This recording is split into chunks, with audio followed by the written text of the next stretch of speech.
Bueno, hola a todos, bienvenidos de nuevo a otro video. En el día de hoy les traigo la cuarta parte, el cuarto episodio de la historia del terror, en esta serie, hoy, perdón, donde vamos a hablar un poco de la evolución del terror como género ficticio, principalmente en el cine, pero no exclusivamente, como les vengo diciendo durante los últimos episodios, pero bueno, esta vez sí vamos a hablar de algo más que no sea el cine en este episodio. Les tiro ahí un adelanto. Bueno, esta es la cuarta parte. Un pequeño repasito de lo que fue la tercera parte, porque bueno, por si se la perdieron, como para entrarnos en narrativa. Bueno, en el tercer episodio hablé un poco sobre bueno, las décadas del 60 y el 70 y cómo fueron décadas como épocas rompedoras, no solamente en varios aspectos sociales, pero también obviamente en el cine y cómo las películas ahora empezaron a ser como más realistas y no tan como de estudio, a ser como, bueno, también a ser más gráficamente violentas, a ser un poco más profundas y a empezar a hablar de diferentes tipos de personajes que no sean como hombres, sino incluso de jóvenes adolescentes. Tenemos, bueno, los ejemplos del Exorcista acá, Psicosis de la década del 60 y La Masacre de Texas del 74. Bueno, diferentes historias, diferentes películas que como que renovaron la mirada que teníamos del terror y lo modernizaron a algo, lo que se podría decir que similar a lo de ahora. Es más, para mí esta fue la mejor época. Bueno, así que ahora vamos a pasar a este nuevo episodio donde vamos a hablar un poco de eso. Cómo la industria de Hollywood y la sociedad tomó estos nuevos lenguajes de cine de terror y cómo fueron evolucionando hasta llegar, bueno, el cambio de siglo y, bueno, cómo se fue renovando. Vamos a ir viendo un poco de esas cosas.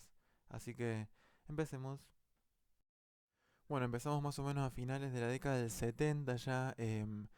Este director John Carpenter, tal vez inspirado un poco por películas de las que hablé el episodio pasado, como Navidad Negra o tal vez, bueno, incluso La Masacre de Texas, inspirado por este tipo de historias en las que un asesino va asesinando jóvenes durante toda la película.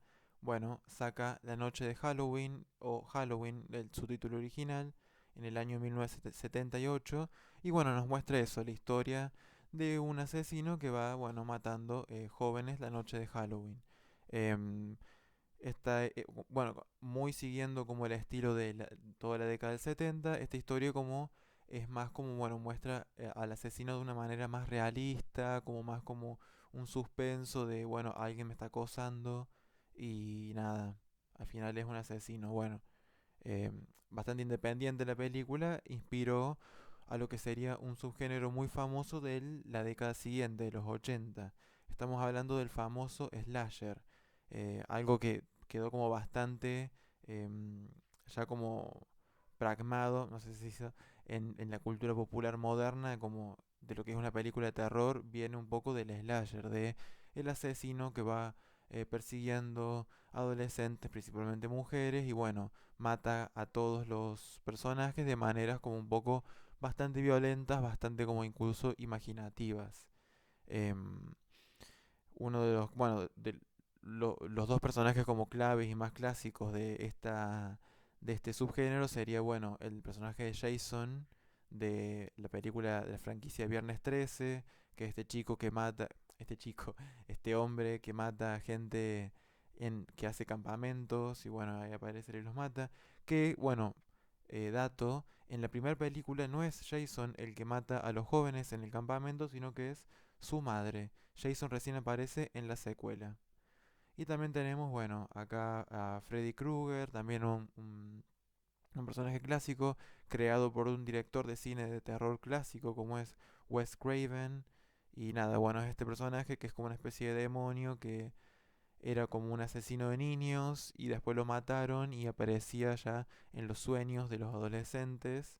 Y este ya combinaba como, bueno, eso, el slasher del asesino con cuchillo más la fantasía un poco, se podría decir, que tendría su influencia a final de la década. Pero bueno, también otras cosas que, bueno, otra influencia que también se podría decir que tuvo John Carpenter en el cine de terror, principalmente de los 80, fue con la película La Cosa del año 1980, 1981, por ahí. Supongo que también por el éxito que tuvo, bueno, ya con su película Halloween y por el éxito que tuvo la película Alien, como que se ve que el estudio, como dijo, bueno, hagamos también una versión como de Alien, ya que Alien a su vez estaba como bastante inspirada, bastante basada en una película de terror de los 50 que nombro en el episodio 2, La cosa del otro mundo. Bueno, acá en los 80 ya, en el episodio 4, hacen la remake de La cosa. Y ahora se llama La cosa. Y también es lo mismo, tipo un grupo de militares en la Antártida, bueno, se enfrentan contra un alien. Y esta vez, obviamente, ya con toda la influencia que había ya en el género del terror de los 70, 60, con historias como más profundas y como imágenes más crudas, esta película toma esas influencias y bueno, de una historia clásica se vuelve ya como también moderna. Y vemos también como todos los efectos especiales usados para la época, como efectos especiales de violencia, de deformación del cuerpo, como que el alien ese tenía que se cambiaba de cuerpo, entonces bueno, vemos cómo se deforman los cuerpos con efectos especiales y eso influiría mucho también a las películas de terror de los 80, de mostrar como historias donde sus protagonistas o o algún personaje o lo que sea de manera fantástico-científica, como que se les deforma el cuerpo, se vuelven como una especie de, como, no sé, monstruoso, como que los 80 también tuvo mucho, como que le ponía mucho énfasis a la parte de efectos especiales y de efectos prácticos, como de, nada, de maquillaje, como para crear monstruos, para crear heridas, para crear como deformaciones, bueno, ya entienden. Por ejemplo, en el año 1986, otro director clásico del género, David Cronenberg, nos muestra The Fly, La Mosca. También otro remake de nuevo de una película de los 50, donde de nuevo un científico se quiere transportar, pero mientras se teletransporta, mezcla su ADN con el de una mosca y nada. Mientras pasa la película, vemos como este científico literal se convierte en una mosca y da asco. Nada, muy buena película. También tenemos algunas ejemplos también inspirados en esta nueva onda de las películas de terror con efectos especiales y como efectos grotescos, pero ejemplos un poco más que eran más como de películas independientes y que también como que jugaban un poco con la comedia negra. Por ejemplo, From Beyond, ay, no me acuerdo de qué año es, 1985, 80, qué se llama, bueno, que se trata también de unos científicos que como que tratan de contactarse con otra dimensión y hay un demonio y bueno, se convierten como en monstruos. Y también Evil Dead, lo mismo, como es, bueno, se trata de eso, de unos jóvenes que encuentran como un libro maldito y dicen un hechizo y empiezan todos como abren como la puerta del infierno y nada, muchas, ¿cómo se dice? Bueno, muchas opciones para mostrar en la película como seres grotescos, seres demoníacos, efectos especiales, lo que a la gente le gustaba, ¿no? Como ver como, uy, ¿qué es este monstruo? De los 80, no solo el cine de terror, sino el cine en sí. Los 80 fue mucho también del cine fantástico, ET, como mucho de esa onda. eh, la Guerra de las Galaxias. Y bueno, eso por un lado. Bueno, bueno, y ya también como un poco inspirado también en esto de mezclar como bueno los efectos especiales con elementos de fantasía, elementos de terror y hasta de parodia, surgen ya para finales de la década del 80 más o menos algunas películas que eso eran también una mezcla de todo eso, parodias de terror con efectos especiales como grotescos, pero por demás ya como cómicos, muy como de Evil Dead, Posesión Infernal. Acá tenemos el ejemplo de Beetlejuice, como bueno, el clásico de Tim Burton. Si no lo vieron, bueno, que están esperando. Tenemos también en Mal Gusto, la del director del Señor de los Anillos. una película muy muy independiente, muy de bajo presupuesto, pero hecha con mucho amor y bastante extraña, como graciosa, ya muy ridícula. También tenemos una versión un poco más seria de Hombre Lobo en Hombre Lobo adolescente en Londres, algo así, que bueno, muestran muy buenos efectos de cómo se convierte en un hombre lobo.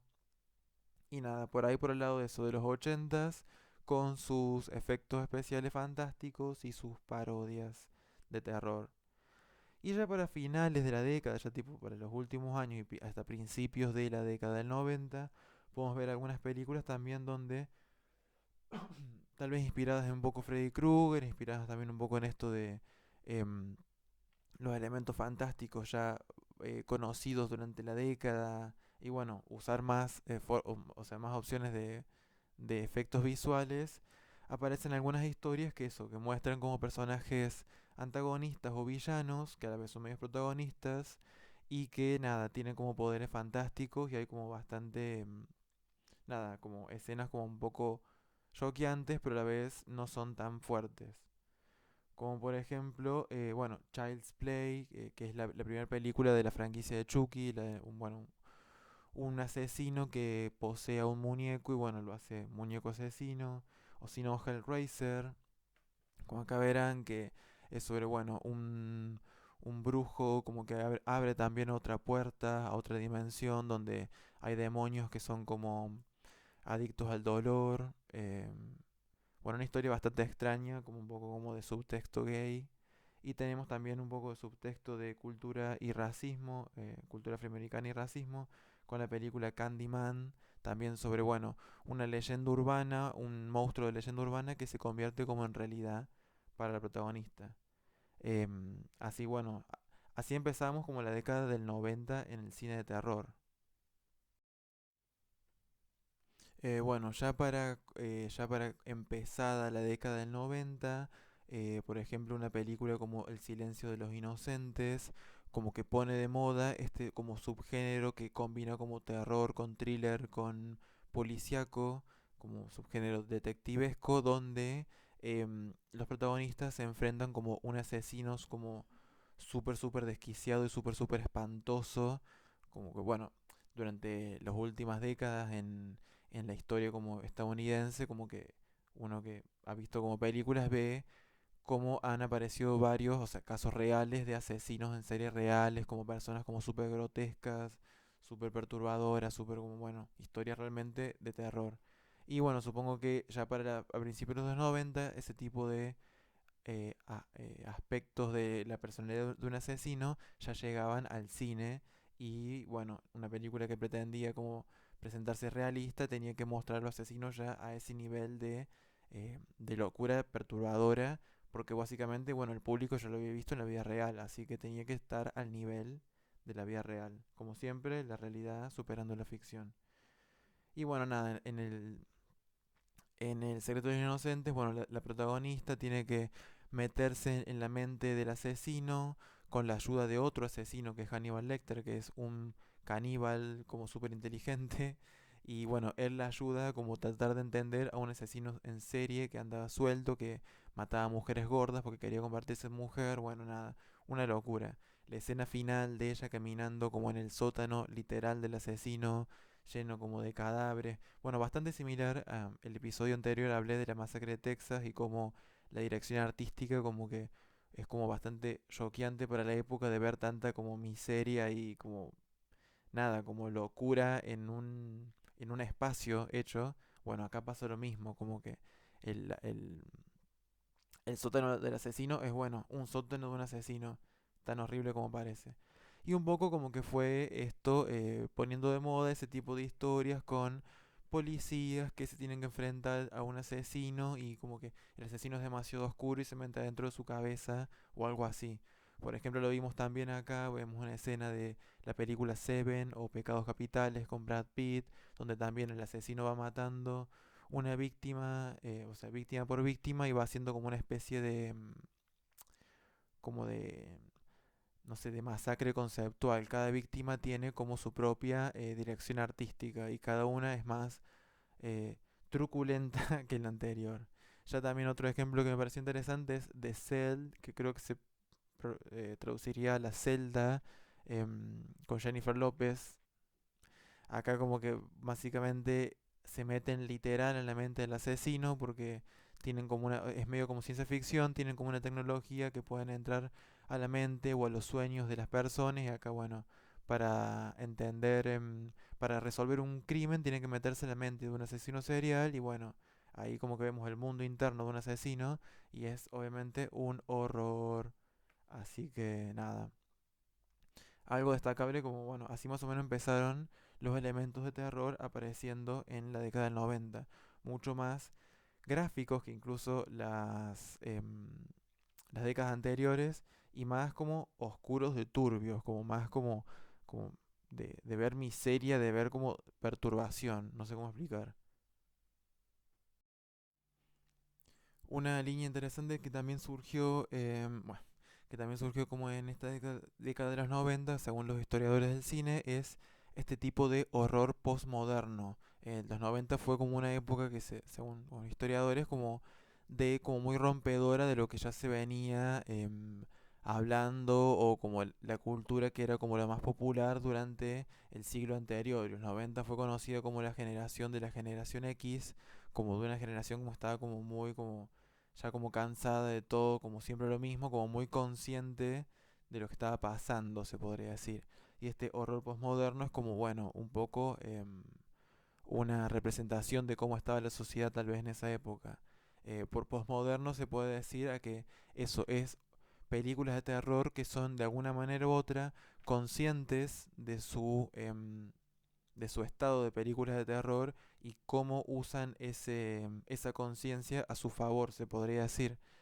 Tenemos, bueno, acá la foto de Drew Barrymore con su corte súper famoso, icónico de la película Scream, donde, bueno, es una película que es la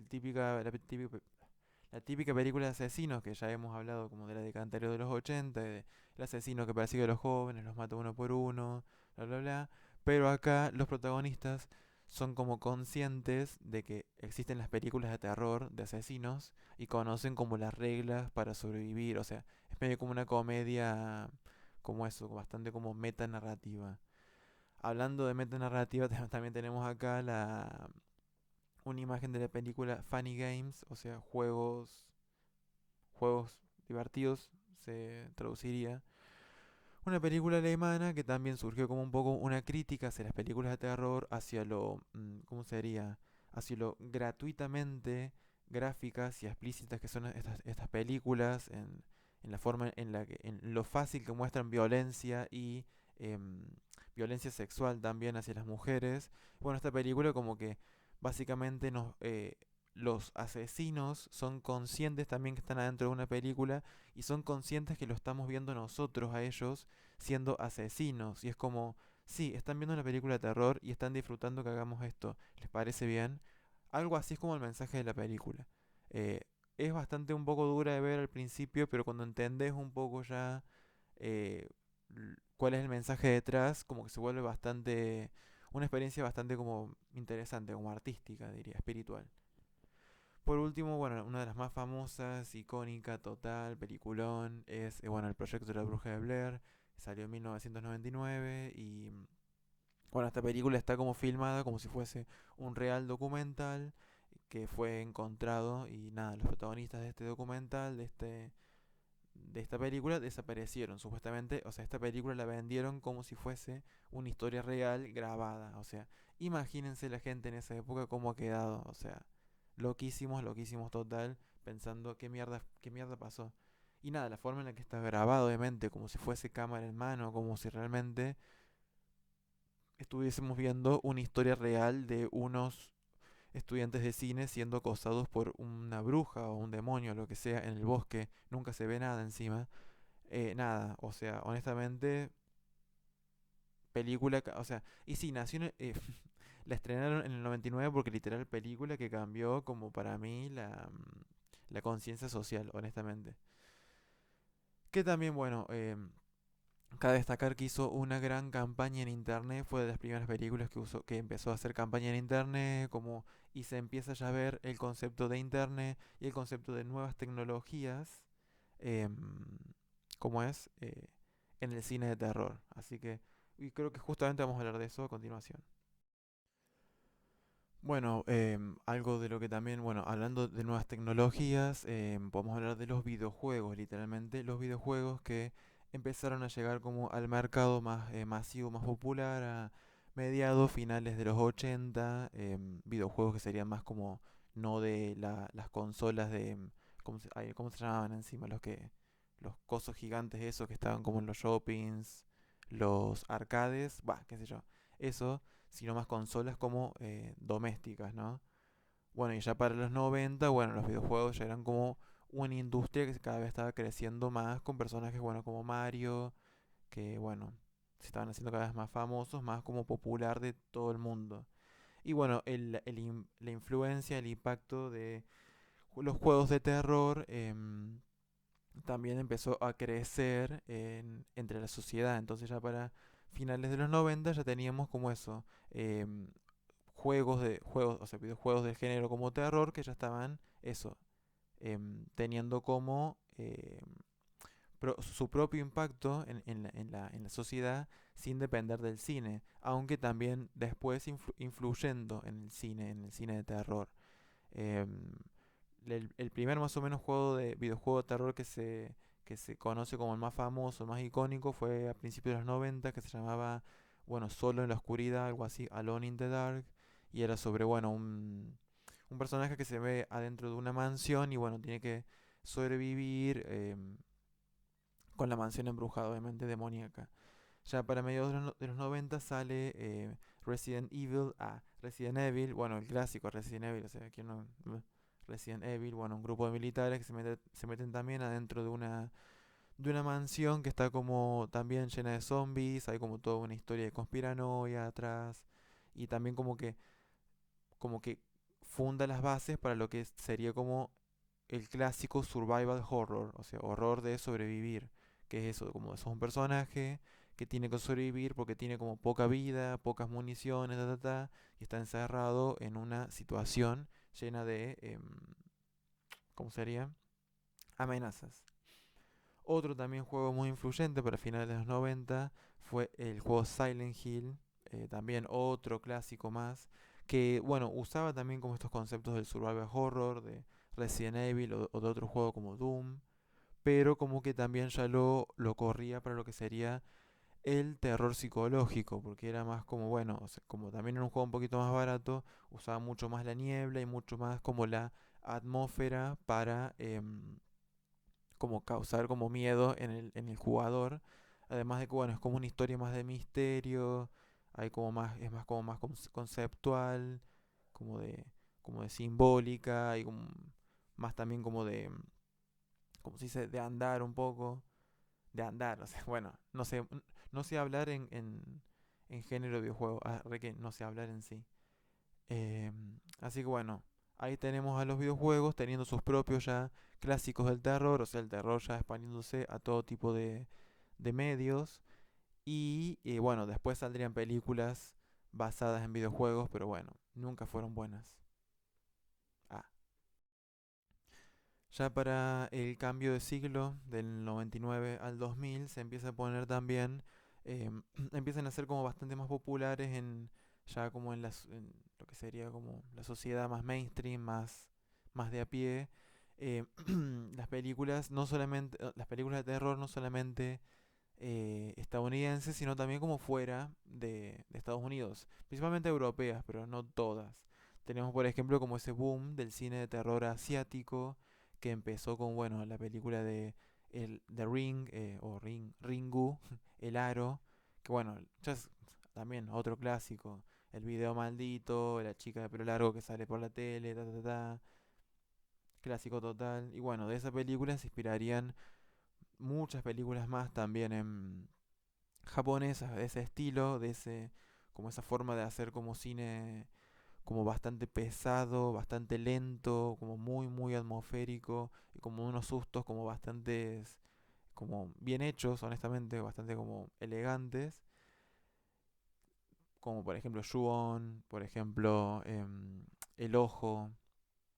Y bueno, todas esas películas también tuvieron sus remakes estadounidenses, porque los yankees dijeron genial, muy lindas estas películas japonesas, ahora hagámoslas en inglés. Y bueno, por ejemplo, tenemos la remake de Ringu, que es La Llamada, y nada, de mis películas favoritas. Honestamente, me gusta más la versión en inglés, o sea, la versión yankee, que la versión japonesa. No puedo, o sea, lo tengo que admitir, me gusta más. Creo porque es un poco menos machista que la japonesa. Otro también país que tuvo como bastante influencia en lo que sería el cine y como que sería bastante icónico, sería como el cine de terror francés, pero que más que todo lo que llamaron, bueno, no me acuerdo, pero era como literal o sea, en Francia empezaron a salir un montón de películas de terror que eran súper, súper, súper violentas, tipo, más que nunca, como, ¿qué está pasando? ¿Por qué tanta violencia? Tipo, sangre, sangre, em, nada, como le pegan a una embarazada, como ese tipo de cosas. Y bueno, eso, como les digo, fue bastante influyente también como en la cultura de cine y también para después en el cine de terror estadounidense. Como el clásico que me gustaría mencionarles de este cine de terror francés sería Martyrs del año 2008, ya como el último ejemplo de este tipo de estilo. Y creo que, por no ser el último, o sea, es también el peor y el mejor al mismo tiempo. Es, creo, posiblemente el más violento de todos, como una película violenta que honestamente no se las recomiendo ver porque llega el punto en el que a veces como que medio no vale la pena, pero al final como que medio como vale la pena porque tiene como un mensaje, es como que son esas películas que cuestan ver, pero a la vez un poco como que están buenas. No sé cómo explicarlo. Así que bueno, Mártires, muy buena. Y bueno, esto, como les digo, fluiría también al el cine de terror yankee. Ya para mediados y como finales de la primera década del 2000 empiezan a salir un montón de películas también como súper violentas. Supongo que también como, bueno, es como respuesta, como digo, el cine siempre es como una representación de la vida real y ya para esa época, bueno, con la existencia del internet, con la existencia de poder entrar como a una página y que literal, no sé, justo en esa época como que veías como, no sé, videos de terroristas o videos de cosas violentas, como de gente muriendo de forma real. Y bueno, después lo que pasó con el tema de las torres gemelas, como, y también con los videojuegos que cada vez eran más violentos, como el Counter-Strike, como el GTA, el Mortal Kombat, bueno, se ve que el cine de terror sintió la necesidad de tener que, bueno, la única forma de atraer público es siendo los más espantosos gráficos posible. Y se creó como esta especie, como ahora como que lo llaman como una especie de subgénero torture porn. No sé si puedo decir eso, que significa, bueno, Porno, tortura. em, y sí, literal era eso, era ver gente siendo torturada de manera súper gráfica, súper explícita, súper sangrienta. Tenemos, por ejemplo, bueno, uno de los ejemplos más famosos es la franquicia, la saga de El Juego del Miedo, que es, bueno, también es como medio como como que se nota la inspiración en películas como eso, Pecados Capitales tal vez, o no sé, incluso como El Silencio de los Inocentes, bueno, de un asesino que crea como estos escenarios como de pesadilla, sucios, donde los protagonistas que no respetan su vida, tienen que decidir si quieren vivir o no, algo así. Es como ya así, bastante como explícitamente, explotativamente tortura. Muy de esa época, supongo, la gente estaba como muy ya como insensible al impacto como visual, como que ya nada los mortificaba. Otro ejemplo también es Hostel o Hostel, lo que sea, un grupo de turistas yanquis se meten como en un pueblo de Europa del Este donde son vendidos para que como toda una organización de ricos los torture por diversión. De nuevo también gente siendo torturada por diversión. En ficción, pero también lo estamos viendo nosotros, ¿no? Y bueno, también las películas de Rob Zombie, que es o era un cantante de metal como bastante como popular en los 90 con su banda White Zombie. A mí creo que yo soy medio fanático de él, me gusta mucho su música. Y nada, como que también le pintó ser cineasta, bueno, sigue siéndolo como y empezó como su carrera ahí en los 2000 y sacó varias películas como bastante también gráficas, violentas, como un poco homenaje a las películas de terror independientes de los 70, que como nombre La Masacre de Texas, pero también como eso, como bastantes violentas, bastantes gráficas, bastante violencia hacia las mujeres, bueno. O sea, los 2000 obviamente fue una pesadilla para cualquiera, más que todo para las mujeres. Así que bueno, em, con eso terminaríamos nuestro cuarto episodio de la historia del terror. Bueno, básicamente vimos cómo estos nuevos lenguajes cinematográficos fueron apropiados por la industria y de alguna manera u otra siendo explotados. Al final terminamos, o sea, llegamos a la década del 2000 con el cine más violento y a la vez menos profundo, de alguna manera. ¿Qué más? Bueno, para el capítulo siguiente vamos a ver cómo de alguna manera el cine de terror renace y se vuelve genial de nuevo. Veremos. Así que bueno, no les quiero sacar más tiempo, como siempre, espero que les haya gustado. Le pueden dar like, le pueden comentar, le pueden suscribir si quieren ver más videos de este estilo tal vez. Y bueno, nada. Adiós. Pensé que había cortado y no corto.